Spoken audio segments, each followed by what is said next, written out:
தமிழ்நாடு உள்ளிட்ட 5 மாநிலங்களில் நடைபெறவுள்ள சட்டப்பேரவை தேர்தலை முன்னிட்டு ஒரே இடத்தில் நீண்ட காலம் பணியாற்றும் அரசு அதிகாரிகளை கட்டாயமாக இடமாற்றம் செய்ய வேண்டும் என்று தேர்தல் ஆணையம் உத்தரவிட்டுள்ளது. தமிழ்நாடு, கேரளா, புதுச்சேரி, அசாம், மேற்கு வங்கம் ஆகிய மாநிலங்களில் விரைவில் தேர்தல் நடைபெறவுள்ள நிலையில் தேர்தல் நேர்மையாகவும் நியாயமாகவும் நடைபெற வேண்டும் என்பதற்காக இந்த நடவடிக்கை எடுக்கப்பட்டுள்ளதாக தெரிவிக்கப்பட்டுள்ளது.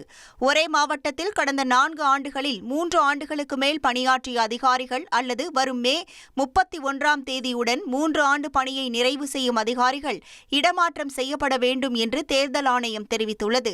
சொந்த மாவட்டத்தில் பணியாற்றும் அதிகாரிகளும் இதில் அடங்குவர். மேலும் மாவட்ட தேர்தல் அதிகாரி, தேர்தல் நடத்தும் அலுவலர், உதவி தேர்தல் அலுவலர், காவல் ஆய்வாளர், காவல் துணை ஆய்வாளர் உள்ளிட்ட அதிகாரிகள் கடந்த சட்டப்பேரவை பொதுத் தேர்தல் அல்லது அதன் பிந்தைய இடைத்தேர்தல் நடைபெற்ற மாவட்டங்கள் மற்றும் தொகுதிகளில் மீண்டும் நியமிக்கப்படக்கூடாது என்றும் உத்தரவிடப்பட்டுள்ளது.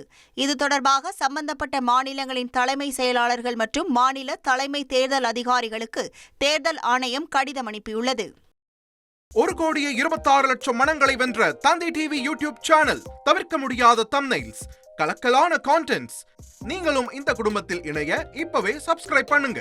அசுரபலம் கொண்ட எங்கள் டிஜிட்டல் கரங்களில் உங்கள் விளம்பரங்களை சேர்க்க வாட்ஸ்அப் பண்ணுங்க.